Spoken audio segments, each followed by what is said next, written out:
네, 오늘 여의도 사사건건은 최수영, 김상일 시사평론가와 함께하겠습니다. 두 분 어서 오십시오. 안녕하십니까.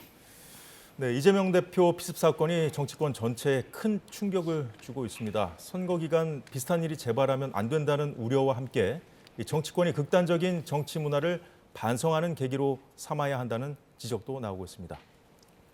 먼저 최수영 평론가께 여쭤보겠습니다. 지금 국민의힘도 한동훈 위원장의 내일 그 광주 방문을 앞두고 신변 보호 대책에 고심하고 있다 이런 보도가 나오고 있는데 선거철에 유권자들과 만나는 것은 정치인의 숙명 아니겠습니까? 그렇죠.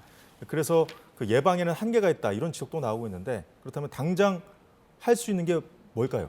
그러니까 저도 이제 2012년 대통령 선거 때 박근혜 전 대통령 그 후보 제가 측근 수행을 한 적이 있었습니다. 근접 수행을 한 2달 한 적이 있었는데 네. 그 당시에도 느꼈던 게 그렇습니다. 그 그러니까 지도자나 정치인들이 정말 국민과 가까이 가려고 많이 노력을 하지 않습니까? 근데 그 안전성이 담보가 돼야 되는데 그 간극과 그 균형점을 어디에 찾을 것인가가 이게 정말 끝없는 고민거리였습니다. 예. 근데 이제 이렇게 불미스러운 사태가 이제 벌어지고 나니까 그러면 최소한 정치 지도자들에게 안전을 우리가 담보해 줘야 한다. 그래서 일단 경찰이 그 주요 인사에 대한 경호법이 통과되진 않았지만 일단 급한 대로 저 경호를 강화하겠다고 얘기했는데 그렇지만 또 이게 과잉 경호 논란이 생기면은 실제 또 각 당의 선거 전략이라든가 유권자 전략에 또 차질을 빚게 됩니다. 예. 그리고 또 국민들은 지도자를 좀 가까이 보려는 그런 또 속성과 욕망이 언제나 있기 때문에 그래서 저는 이제 제안을 드리고 싶다 그러면은 경찰의 경호 인력 같은 경우에는 이른바 질서 유지와 함께 그러니까 근접 경우에는 최소한의 인력을 좀 유지하고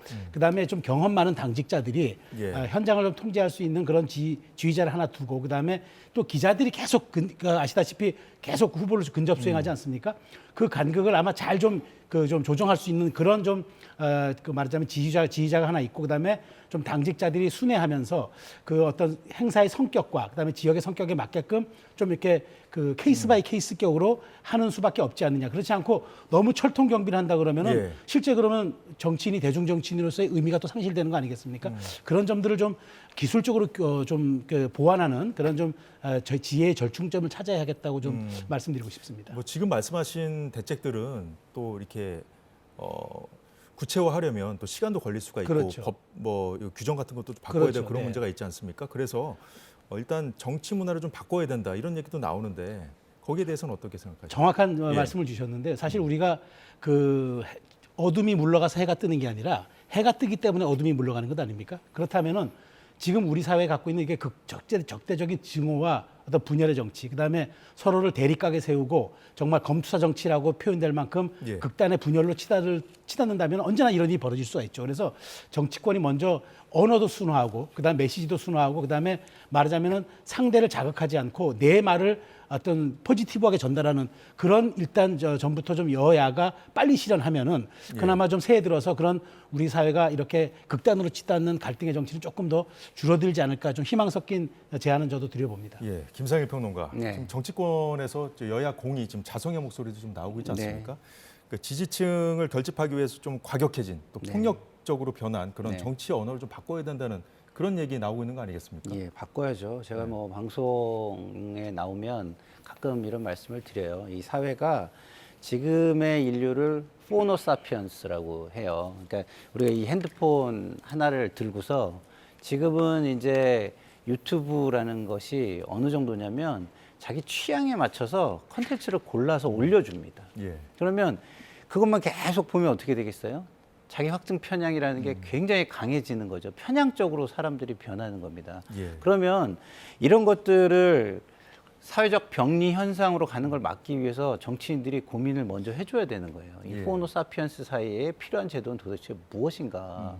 그 유튜브와 관련해 가지고 이런 부분을 새로운 문화로 정착시키기 위한 새로운 교육이라든가 예. 규제라든가 이런 건 무엇이 있는가 이런 걸 해줘야 되는 거거든요. 정치인들은 근데 이런 걸 안 오히려 하고 자기네 이익만을 위해서 이 수단을 이용을 하고 있잖아요. 부추긴다는 거죠. 그렇죠. 그러니까 강성 유튜버들이 나오고 강성 유튜버들이 굉장히 돈을 많이 벌고 떵떵거리고 살고 뭐 이런 지금 상황이 돼버린 거죠. 그래서 저는 이게 인간이 태어나면 여러 가지 사회화 과정을 거칩니다.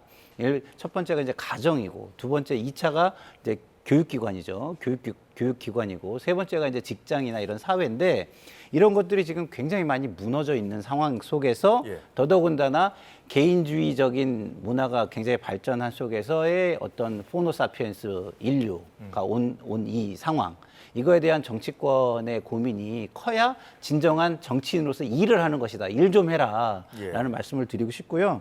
그리고 좀 전에 경호와 관련된 문제를 지금 우리 최수영 평론가님께서 말씀을 주셨는데, 제가 뭐 굉장히 현장에 많이 뭐 전국 지원 유세를 굉장히 많이 해본 사람인데요. 예. 사실상 정형화된 그 안전 대책이라는 건 불가능합니다. 그러니까 뭐 지지자들, 기자들 막 한 대 그쵸. 엉키고 해서 그리고 그걸 통제하기가 일단은 쉽지 않잖아요. 정치인의 네. 성향이 다 다르잖아요.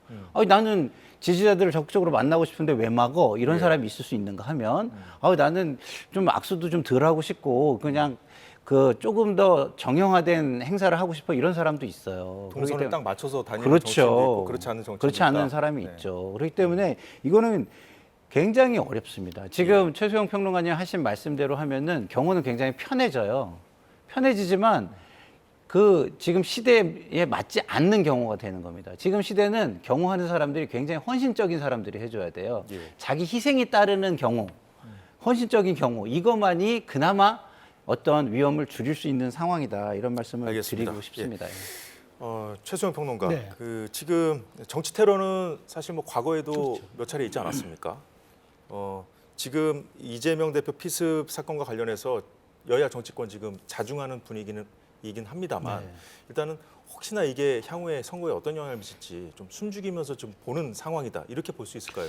사실 뭐 여의도의 정치 시계는 지금 일단 멈춰 있죠. 그렇지만 뭐 다 모두 한 마음으로 이런 정치 테러가 근절돼야 하고 이재명 대표가 빨리 쾌유에서 나와서 정치활 일선에 쓰는 걸 바라고 있습니다만은, 그런 와중 속에서도 어차피 여의도의 정치권의 속성상 여기에 대한 여러 가지 저울질과 지금 전략을 짤 수밖에 없는 상황일 겁니다. 뭐 이른바 신당 추진 동력이 어떻게 될 것이냐, 또 지금 뭐 일종의 민주당의 비명계 또 지금 의원들의 행보도 어떻게 될 것이냐, 이런 것들이 굉장히 또 좀 있겠고, 그다음에 전체적으로 지금 제1야당 대표의 피습이 과연 총선에 어떤 영향을 또 끼칠 것이냐, 이것도 관심사가 될 거예요. 왜냐하면 과거에 그런 사례가 있지 않았습니까? 2006년도에 박근혜 당시 한나라당 대표의 피습으로 인해서 당시 지방선거가 완전히 요동쳤던 우리가 기억이 또 있고, 예. 그다음에 대전은요라는 그 병상 한마디에 정말 또 선거 결과가 많이 바뀌었던 그런 경험이 있고, 또 지난 대선에는 송영길 대표가 또 피습을 당하는 그런 또 일도 있었지 않았습니까? 그래서 이런 것들이 이제 뭐 여러 가지 생각을 하겠습니다만, 저는 그럼에도 불구하고 저는 우리 이런 건 필요할 것 같습니다. 좀 우리가 너무 조금 전에 다뤘던 주제만큼 이런 극단의 결과가 나왔던 만큼 우리가 한번 이제쯤 정치가 여기까지 왔을 때 대한 예. 어떤 숨고르기를 한번 할 필요가 있지 않겠느냐. 여야 모두 한번 이 시점에 돌아보면서 앞으로 총선 전략이 오히려 우리가 상실되었던, 우리가 사실은 정치학 교과서 1번이 정치의 본령은 갈등의 조정이라고 배우지 않습니까? 근데 오히려 갈등을 양산했다 그러면은 그 갈등 양산의 결과가 혹시나 이런 테러, 극단적 테러로 나타나지 않았느냐라고 생각한다면 정치의 복원, 이런 어젠다를 총선에 던짐으로써 오히려 우리가 좀 더 많은 중도층의 지지를 받을 수 있지 않을까. 그런 측면에서 어찌 보면 숨고르기를 통한 정치의 유불리보다는 오히려 국민들에게 어떤 메시지와 어떤 정책, 그다음에 어떤 정치 문화의 시대 정신을 던질 것인가, 이것을 고민해내는 한번 기회로 삼았으면 더 좋을 수도 있겠다. 어쩌면 예. 이게 더 큰 파장을 일으킬 수도 있겠다는 생각을 한번 해봤습니다. 한동훈 위원장 취임 이후에 연일 뭐 이재명 대표를 겨냥하는 발언을 해오지 않았습니까? 네. 그렇다면 지금 말씀 듣고 보니까 이런 행보도 조금 멈출 필요가 있다, 이렇게 이해가 되는군요. 그렇죠. 그러니까 예. 지금 뭐 한동훈 위원장 입장에서는 말하자면 지금 자신의 당에 대한 어떤 그런 리더십 때문에 쭉 신년 교례식으로 지방을 돌고 있는데, 오히려 이런 점 때문에 상대를 악마화하거나 극단화하는 정치보다는 오히려 이 상대당을 인정함으로써 오히려 링 안으로 끌어들임으로써 보다 공정하고 선의의 경쟁을 펼칠 수 있는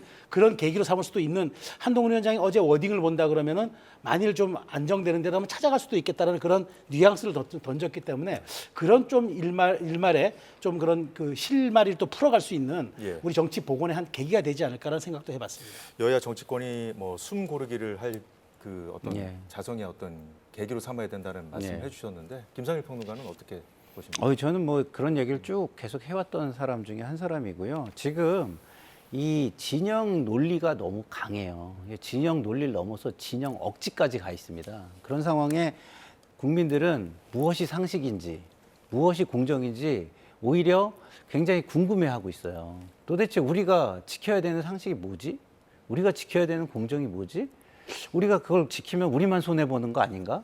저 사람들은 떵떵거리고 살고 우리는 그 피해를 다 받고 그러는 거 아닌가? 이런 피해의식마저도 있단 말입니다. 그래서 이것이 잠깐 소나기를 피해가려고 하는 잠깐의 그 뭐랄까 침묵이 아니고 예. 진정한 자성이 돼야 한다 이런 저는 생각을 하고요.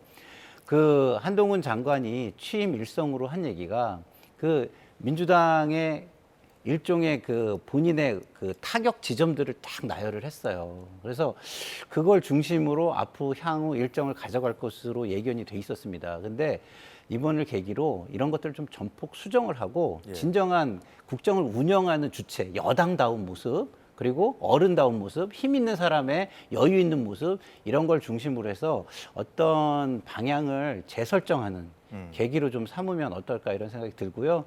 야당도 거기에 맞춰가지고 여기 지금 우리가 피해자라고 해가지고 예. 이걸 공격의 어떤 기회로 삼거나 이러려고 들면 어떻게 되겠습니까?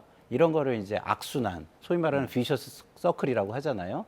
악의 고리가 계속 돌아가는 그래서 오늘 그걸로 국민의힘에서- 이어지지 않게 국민의힘에서 했으면 좋겠습니다. 국민의힘에서 이경 전 민주당 상근 부대변인이 예. 이 대표 피습과 관련해서 대통령에게 뭐 책임을 떠넘겼다 이렇게 정치적으로 이용하는 행위 역시 지탄받아야 된다는 그런 대변인 성명을 냈거든요. 예. 그러니까 이런 일은 네. 모르겠습니다. 선거를 앞두고 있는 상황이라서 또 네. 말실수가 나올 수도 있는 거 아니겠어요? 이게 예. 지금까지 이렇게 하는 행위들이 지금의 결과를 가져온 부분도 있잖아요. 예. 근데 계속 이런다는 건 무슨 얘기겠어요? 밸런스가 깨져 있다 이렇게 저는 봐야 되고 이분은 자기 이익을 위해서 그냥 계속 강성 지지층을 선동하는 데만 열을 올리겠다 이렇게 보여지기 때문에 저는 이런 분들은 좀 공인으로서의 자격이 될 수 있는지에 대해서 당에서 한 번 더 생각을 해봐야 된다. 그냥 우리가 듣기 좋은 소리라고 계속 하라고 놔두는 거가 능사가 아니다. 저 이런 생각이 듭니다. 예, 이재명 대표 피습 사건으로 뭐 여야 간 싸움뿐만 아니라 야당 내 집안 싸움도 지금 소강 상태다. 이게 뭐 언론의 평가입니다. 네, 일각에서는 이 전 대표, 이낙연 전 대표의 뭐 창당이 불가능해졌다는 주장도 나오고 있는데요. 친명계 안민석 의원이 한 얘기입니다. 이낙연 신당 바람이 잦아들었다. 그러면서 무리하게 추진하면 노욕이라는 입장을 밝혔습니다. 자, 김상일 평론가께 네. 계속 여쭤볼게요. 네. 이런 상황은 어떻게 보십니까? 근데 저는 안민석 의원이랑 제가 좀 가까운 사이고 그런 얘기를 전화를 뭐 주셨더라고요 어제. 예. 그래가지고 그런 얘기를 하시던데 제가 그런 말씀을 드렸어요. 지금 신당 하는 사람들이 반윤 반명 가지고 하겠다는 게 아니지 않냐. 근데 이게 당장의 뭐 자극적인 어떤 일정들은 좀 그 피하겠지만 이것이 전체적인 상황 변화를 가져올 수 있겠느냐. 이게 반명 예. 하자는 게 아니라 지금의 그 양당의 대결 정치, 증오의 정치, 혐오의 정치에 대해서 제3의 선택지를 줘야만 이 정치를 극복할 수 있다라고 오히려 이런 기존의 이런 문제에 대한 극복을 얘기하고 나온 건데 오히려 이런 사건은요 신당에게 명분을 더 줄 수도 있는 상황이 지금 돼요. 잘 활용을 하면. 근데 그런 고민을 하고 어떤 전략을 수정하고 이런 데는 영향을 주겠지만 신당으로 가는 것을 막을 정도의 영향을 줄 것이냐에 대해서는 저는 의구심이 아주 크게 있습니다. 안민석 의원은 왜 이런 발언을 했을까요, 그러면? 뭐 바람이 많이 섞인 그런 말씀이겠죠. 뭐 당연히 그 민주당에서 주류에 속한 분들은 이런 바람을 다 가지고 있을 거라고 저는 생각을 해요. 예, 알겠습니다.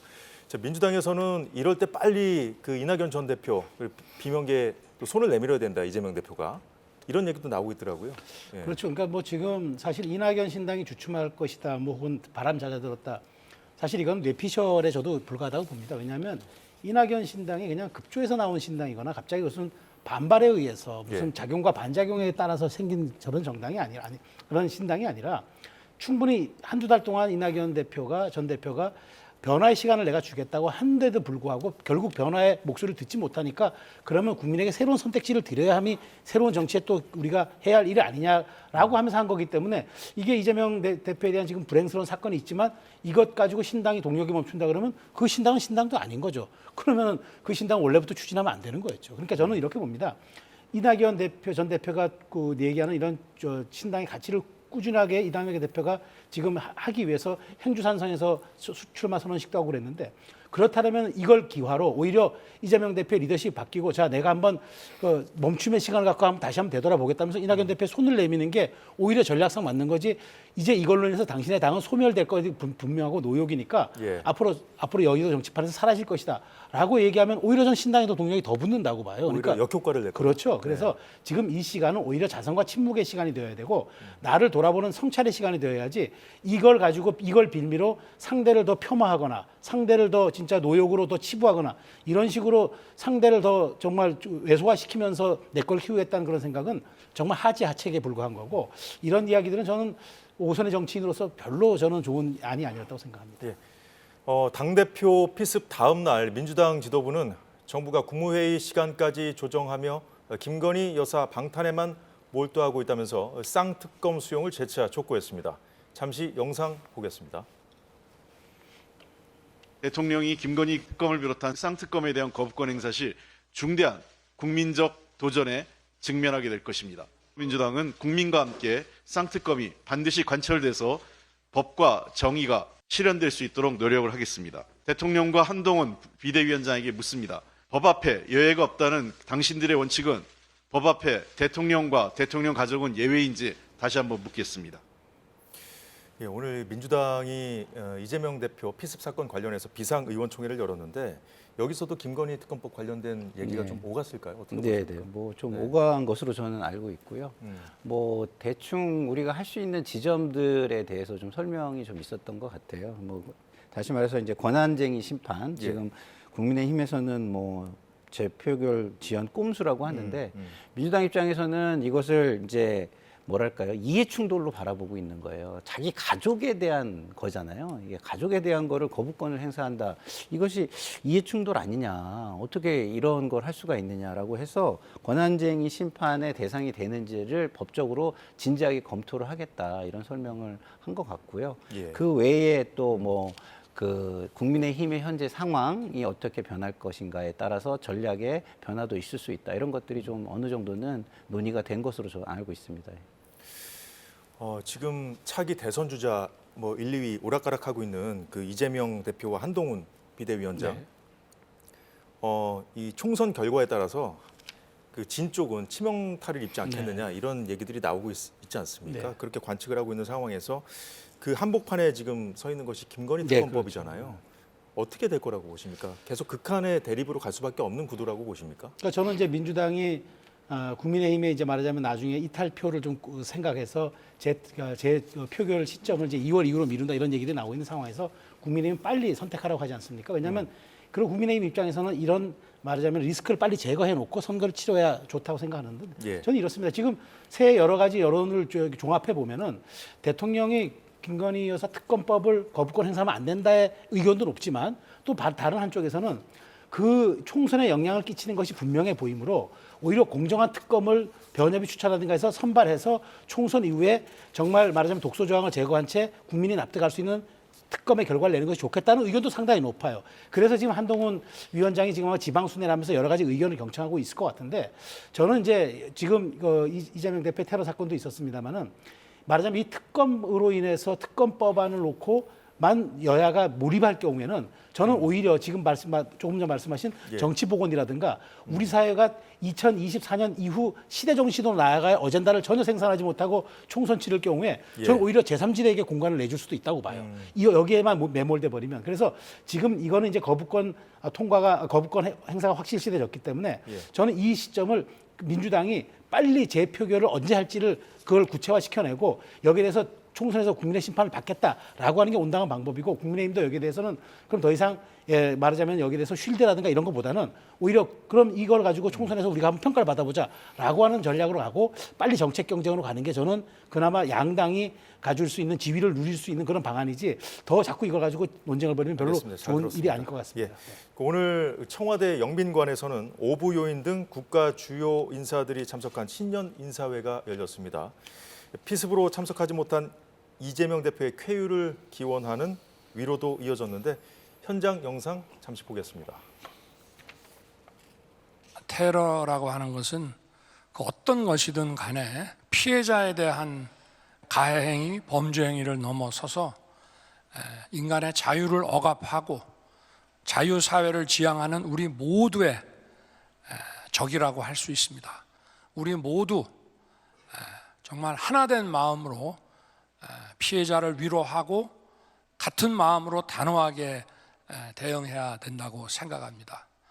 우리 모두 이재명 대표의 빠른 쾌유를 기원합시다. 예, 윤 대통령이 공개석상에서 이 대표에 대한 메시지를 네. 낸 것이 이게 처음이라고 하는데요. 네. 윤 대통령과 이재명 대표의 만남이 성사될 수 있을지 관심을 모았습니다만 불발됐습니다. 일단. 그래서 지금 최수영 평론가도 방금 전에 말씀하셨듯이 지금 극단의 어떤 대립 구도로 계속 갔을 때 네. 여야 모두에게 좀 부담되는 측면도 분명히 있지 않겠습니까? 당연하죠. 예. 그래서 뭔가 좀 그 대통령과 제1야당 대표가 좀 만나는 네. 모습 네. 그것만 연출돼도 좀 국민들이 좀 네. 박수를 칠 정도로 지금 그 여야의 어떤 대립이 좀 심한데 당연하죠. 예 어떻게 가야 될 거라 가야 그러니까 된다고 보십니까? 이런 겁니다. 공과 사를 구분하라고 우리가 아이들을 가르칠 때 이야기를 많이 해요. 왜냐하면 사회는요, 근대 국가는 법인격에 의해서 움직이는 겁니다. 사적인 사람들이 역량을 닦지만 결국엔 법인격이라는 것을 입고 그 권한과 지위와 책임을 가지고 움직이는 게 사회거든요. 그러면 대통령이라는 거는 윤석열입니까? 아니에요. 윤석열이라는 개인의 대통령이라는 법인격이 지금 씌워져 있는 겁니다. 그러면 그 법인격으로서 해야 되는 것들이 있잖아요. 야당 대표를 만나야죠. 만나야 국민을 위해서 일을 할 수가 있죠. 개인 윤석열은 개인 이재명에 대한 판단이 있을 수 있어요. 그거는 그거대로 가야 되는 겁니다. 이게 공사 구분입니다. 그래서 지금 제가 보면 지금 여야의 지도자들이 공사 구분을 못하고 있다. 국민들을 바라보고 있는데 좋은 기회가 주어졌으니 이번에 공사 구분을 하는 그런 성숙된 모습으로 돌아오시라. 이런 말씀을 꼭 드리고 싶습니다. 뭐 며칠 전에 한동훈 비대위원장도 이재명 대표와 뭐 인사 차원에서 만나지 않았습니까? 네. 그래서 뭐 비공개에서 어떤 발언들이 오갔는지는 저희가 알 수가 없지만 어쨌든 그런 분위기도 있었고 오늘 만약에 이재명 대표가 어제 피습을 당하지 않았으면 참석했을 수도 있지 네, 않습니까? 그렇죠. 뭐 거부할 수도 있다 이런 얘기를 했습니다만 그 결론을 내지는 않았습니다. 거부권을 행사한 상황도 아니었고요. 그래서 어떻게 보십니까? 이제 대통령과 제1야당 대표의 만남 가능하다고 보십니까? 저는 어떤 식으로든 그 해야 된다고 좀 보는 겁니다. 그러니까 오늘 제가 그 대통령께서 쾌유를 기원하고 이런 일이 있어서는 안 된다는 메시지를 냈을 때 많은 분들이 그러더라고요. 안심이 되더라. 대통령께서 저런 메시지를 내니까 안심이 되더라. 마찬가지로 저는 대통령은 국가의 수반 아니겠습니까? 그러면서 이제 어쨌든 국정 운영의 또 한 축인 야당의 대표를 저렇게 만날 수가 있다. 근데 지난 2년은 어쨌든 만나지 못했지만 지금은 어떤 식으로 이재명 대표의 아주 불행했던 저는 피습이라는 게 있었기 때문에 뭐 정무수석을 보내든 비서실장 보내든 일단 어떤 메신저를 보낸 다음에 그다음에 만남을 혹시나 갖는다 그러면은 저는 총선을 앞두고 많은 또 국민들에게 안심과 위로감을 줄 것 같아요. 그러면서 오히려 저는 이것이 바로 책임 정치고 대통령께서 올해 신년자에서 밝히신 바로 그거 아니겠습니까? 이제 앞으로 성과를 내고 결과를 내는 정부가 되겠다. 바로 그게 결과를 내는 거죠. 법 하나 바꿀래도 제1야당의 동의가 있어야 하는데 그런 측면에서 저는 이번 그 한동훈 위원장의 메시지와 대통령의 메시지가 조금 더 저는 좀 변화 가능한 그런 것으로 느껴져서 좀 가능성이 높다고 저는 생각하고 있습니다.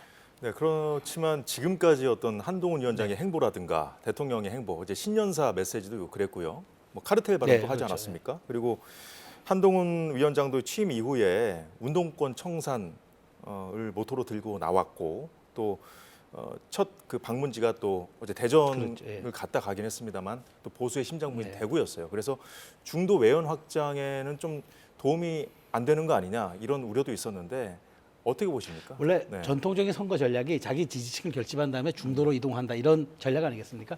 특히나 한동훈 위원장은 지금 국민의힘에 뿌리가 없는 외부에서 수혈한 정치인, 영입된 비대위원장 아닙니까? 그러다 보니까 본인 입장에서는 가장 먼저 해야 될 일이 여기에 뿌리 있는 지지층과 당원들에게 빨리 자신을 좀 알리고 그들의 리더십을 확보하는 것이 좀 먼저라고 본 것 같아요.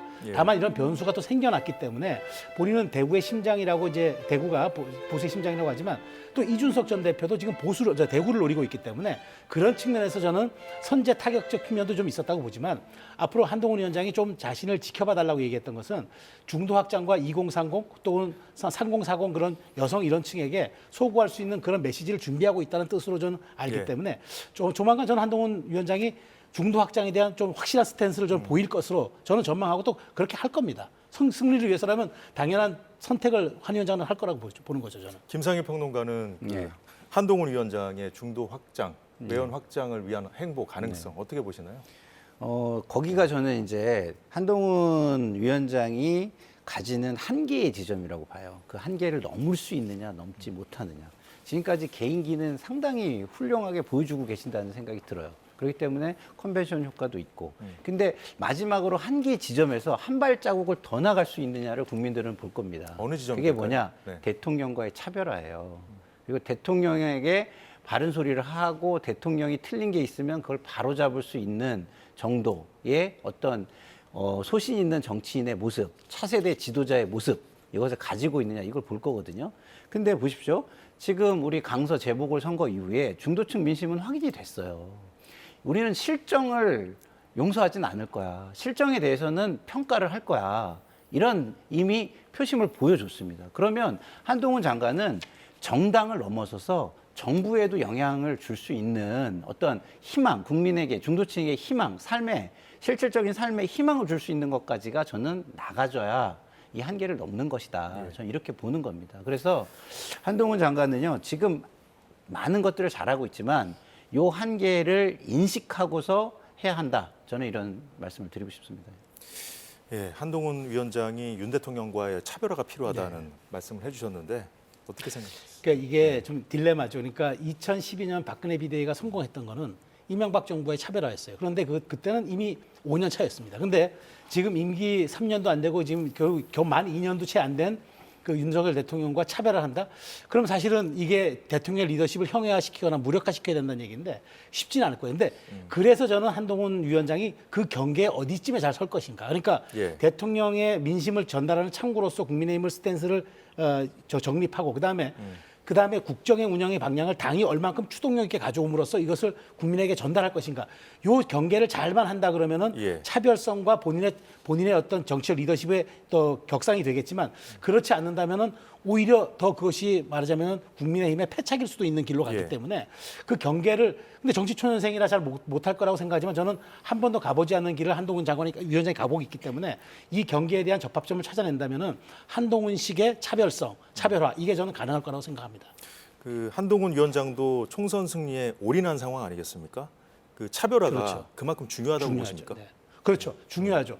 자, 한동훈 위원장이 그럼 대통령과 차별하지 못한 비대위라면은 그건 비대위가 아닌 거죠. 왜냐하면 비상 상황이었기 때문에 비대위가 출범한 거 아닙니까? 그러면 비상한 시국에는 비상한 결정을 내려야죠. 그런 측면에서 한동훈식의 차별화가 언제 날 것이냐를 그래서 이제 제2 부속실이라든가 특별 감찰관실 신설 이런 얘기들이 나오니까 한동훈 위원장이 바로 3일 전인가요?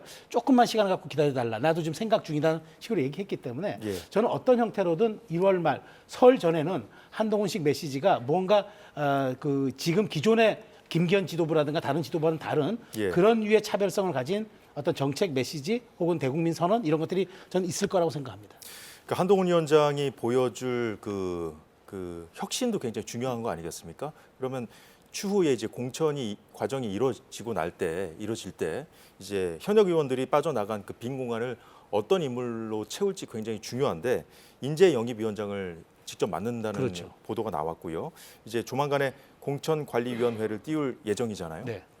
그 새로운 공천관리위원장의 이 검찰 출신은 아니더라도 법조인 출신이 유력하다는 보도가 나왔는데 이 상황은 어떻게 보십니까? 그러니까 한동훈 위원장이 인재영입 위원장을 맡겠다는 거는 그만큼 본인이 책임을 지고 인재영입을 하겠다는 겁니다. 그러니까 예. 인재영입 위원장이 핵심이 아닐 경우에 여러 단계 결재를 맡아야 되는 어려움이 있어서 저는 이 결정은 잘한 결정이라고 봐요. 다만 그러면 그것을 인재를 영입한 사람을 공천에 꽂을 때 이걸 잘해야 됩니다. 왜냐하면 이게 갈등 관리의 시작입니다. 그래서 공천관리위원장이 검사 출신이나 이런 사람보다는 오히려 저는 균형감이 있고 원로급을 갖다 놔야 한동훈 위원장이 생각했던 그런 선거의 지형들, 벨트 구성들을 잘 조화롭게 가는 것이지 저는 법조인이라든가 특히나 이제 검사 출신 이런 분들을 갖다 놓을 경우에는 오히려 저는 정말 모든 것들이 검사 정권이라는 그런 식의 프레이밍에 갇힐 수밖에 없기 때문에 아마 저는 신선한 인물을 어떻게 무리 없이 꽂느냐 이게 한동훈 공천의 관건이라고 생각합니다.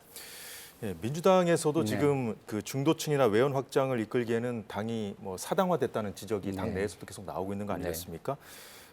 정권 심판론 외에 그 민주당이 외연 확장할 카드 결국 민주당도 혁신 아니겠습니까? 네. 그러니까 민주당은요, 뭐 제가 볼 때는 지금 간단해요. 제가 볼 때는 야당이기 때문에 정권 심판론의 수혜를 다 받을 수 있는 상황을 만들면 되는 겁니다. 다시 말해서 과거에 우상호 그 의원이 비대위원장을 할 때 사람들이 다 뭐라 그랬냐면 저렇게 무색무취한데 야당을 어떻게 하냐라고 얘기했어요. 근데 20%의 지지율 정당을 30% 중반의 정당으로 만들었습니다. 예. 그게 뭐 색깔이 있어서인가요? 아니에요. 야당이기 때문입니다. 정권의 실정을 고스란히 반사 이익으로 수혜를 받는 거예요. 근데 지금은 어떻게 돼 있냐? 너무 사당화가 돼 있다 보니까 사람들이 보다가 정권을 심판해야 되는데 그러면 야당에다 표를 줘야 되겠네 하고 야당을 보는 순간에 저 당에 준다고 해서 문제가 없을까? 오히려 문제가 더 생기는 거 아니야? 이런 우려를 하게 되는 지점에 와 있는 거예요. 그럼 그 우려를 해소해 줘야 되겠죠. 어떻게 해야 될까요? 그게 뭐냐? 제가 볼 때는 폭넓게 사람을 쓸 수 있다라는 걸 보여주고 이게 나의 욕심만을 위해서 그 이 당을 어떤 사유화하거나 활용하거나 하지 않겠다는 걸 보여주는 겁니다. 그래서 공정한 룰이 존재하고 다양한 목소리가 존재하고 모든 것은 어떤 공정한 제도 하에서 의사결정 시스템으로 이루어질 것이다. 예. 누구의 힘에 의해 가지고 줄을 세운다든가 강압적인 분위기를 만든다든가 이런 게 없이 당이 굉장히 민주적으로 흘러간다. 이렇게 하면 사람들은 그 안에서 자기의 영역을 개척하기 위해서 굉장히 최선을 다할 수 있는 분위기가 되잖아요. 예. 그러면 다른 거 할 필요가 저는 없다고 봅니다. 예. 최수영 평론가, 네. 오늘 국민의힘에서는 이준석계로 분류되는 그 허은하 의원이 탈당하지 않았습니까? 네, 그렇죠.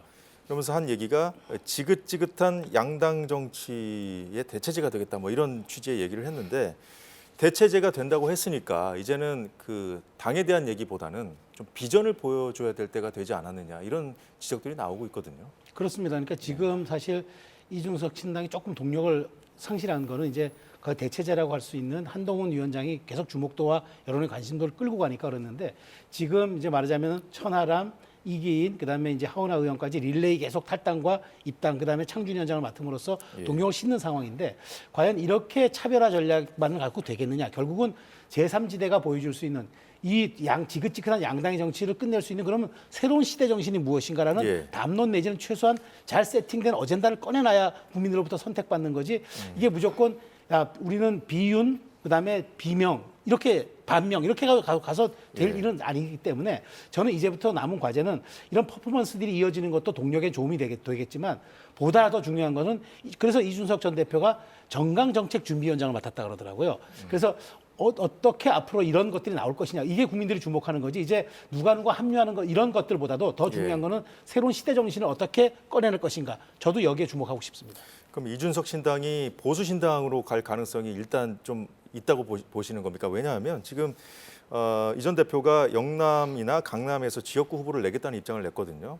이 보수 적자를 두고 경쟁하겠다, 뭐 이런 프레임 같은데 어떻게 보십니까? 그렇죠. 근데 원래 시도당이 이제 15개 중에서 5개 이상은 해야 중앙당이 이제 선거관리위원회가 승인을 해줍니다. 그러다 보니까 이제 5개를 하는데, 그게 이제 수도권과 대구 경북이죠. 그러니까 보수의 이제 자기는 적통을 바꿔내겠다는 의사 같아요. 그래서 선거가 끝난 다음에 일종의 국민의힘이 심판받으면은 본인이 여기에 대한 대체제가 되겠다는 것인데, 저는 정치는 워낙 변화무쌍한 예. 것이라 또 이런 과정 속에서 제3지대가 다시 한번 또 어떻게 또 꿈틀거릴지는 이건 좀 지켜봐야 되는데, 어쨌든 타깃은 명확하게 보수의 혁신으로 타깃을 잡은 것 같습니다. 일단은 그렇다는 네, 말씀이죠. 그렇습니다. 그 양당이 이제 혁신을 잘하면 그 이낙연 신당도 마찬가지죠. 그렇죠. 신당의 공간이 좀 줄어들 수밖에 없죠. 없는 거 예, 아니겠습니까? 예.